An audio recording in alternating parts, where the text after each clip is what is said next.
G'day, mates. Looks like we're going down under for this review today. Good afternoon, everybody. It's me, the media guy here.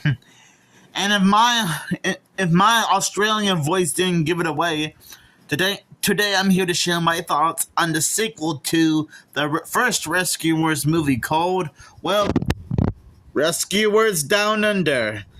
And based on the title alone, this movie will take place in Australia, the land down under.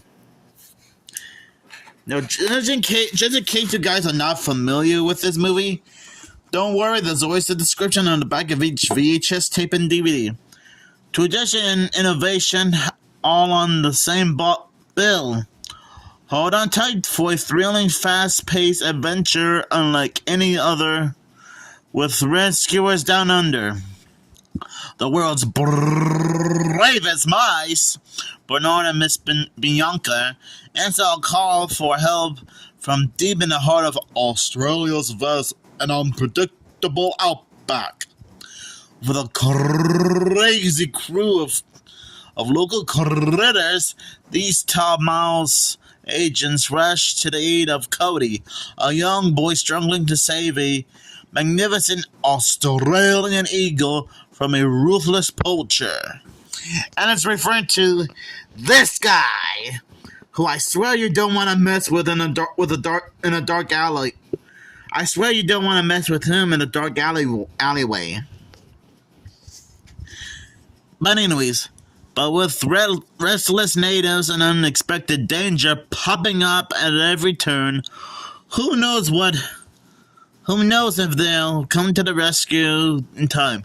Say good day to a classic Disney adventure full of unforgettable characters and incredible animation in this Down Under delight you'll cherish for years to come. Honestly, I think this is... I'm not gonna lie, I find this movie to be pretty okay. Okay, maybe it's not like a big masterpiece compared to the first Rescuers movie, which I already reviewed, and that you can see in my home media collection. Sorry for the blurriness. But I wouldn't necessarily say that Rescuers Down Under is awful. It does have decent animation, a great story. Miss Bianca and Bernard are still not cool characters. And I'm glad that our respective voice actors came back to reprise their roles. And I do like how this movie takes place in Australia, the land down under. And I think this almost seems more like an environmental type movie, trying to save a fantastic Australian eagle for being captured by a sinister poacher, a hunter even. And I guess the male eagle wasn't lucky enough. There are a few times where I did get a little bit of a chuckle. Like there are times where Bernard tries to propose to Miss Bianca, but something random and unexpected happens. Talk about classic traditional cartoon slapstick. I actually do like Cody in this movie. I mean, he is not afraid of anything.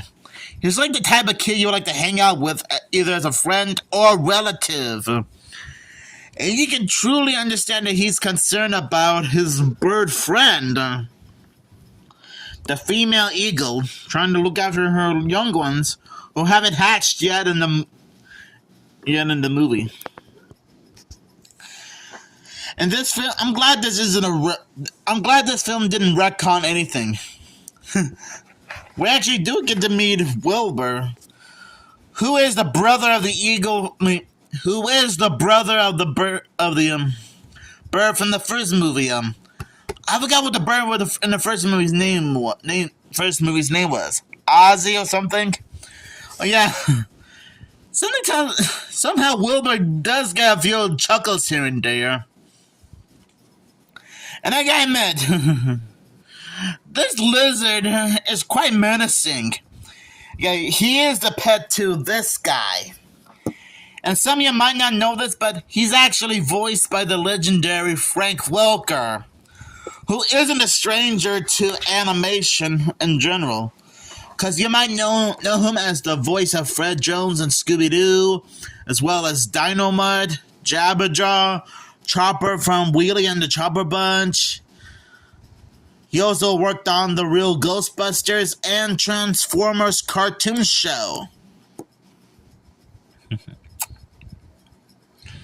And even though some people might say that this film might not be perfect, I'm not gonna make a big fuss about it, but not gonna lie, I think The Rescuers Down Under is probably a lot better than the first movie. Now, don't get me wrong, I'm not saying that the first Rescuers movie is awful. I'm not saying that. I do like that movie since I did watch it and reviewed it yesterday. But something about The Rescuers Down Under just seems so satisfying. Like I said, it does have great animation, since I'm guessing this was released in maybe the late 80s, early 90s or something. Some of the voiceover actors did come back to reprise their roles. I do like the new characters. And I gotta admit, Mr. McLeach is quite menacing and quite crazy too. In fact, he's probably nuttier than Madame Medusa in the first movie, in my opinion. I mean, Mr. McLeach is kind of like the Australian version of Yosemite Sam or Elmer Fudd from Looney Tunes. But a bit more menacing. And like I said, he's like the type of guy you don't want to mess around with. And it's quite crazy how he's trying to hunt down this bird and kill it for his own. And have Cody kidnapped Cody as his hostage. Oh boy.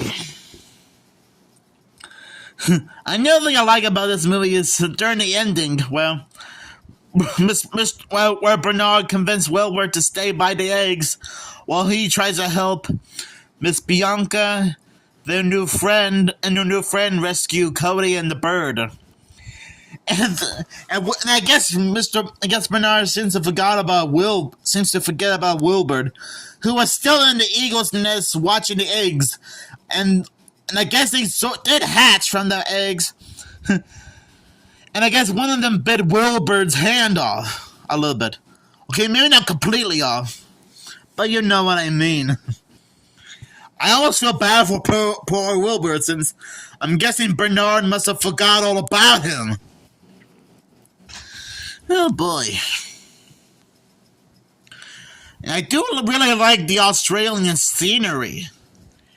I mean, I've never been to Australia before in my life. I never did. I live in the United States of America. But honestly, I guess it wouldn't hurt to visit Australia at some point. Heck, even one of my subscribers named Zach is from Australia as well. I'm sure Australia is quite a nice country to live in.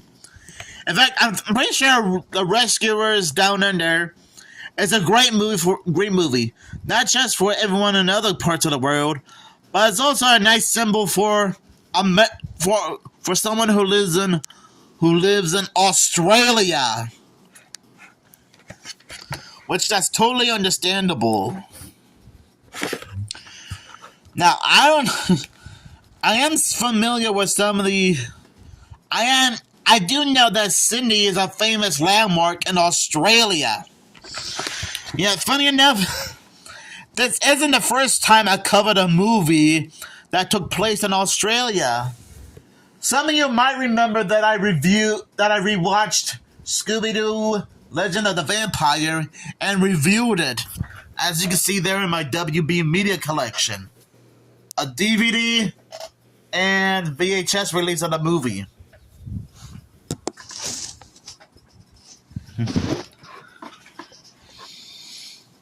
And And I'm glad that Bernard has the confidence to finally propose the question to Miss Bianca about marrying her, which she totally accepts.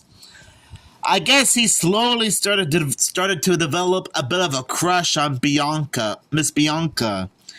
And to be fair, I don't blame him.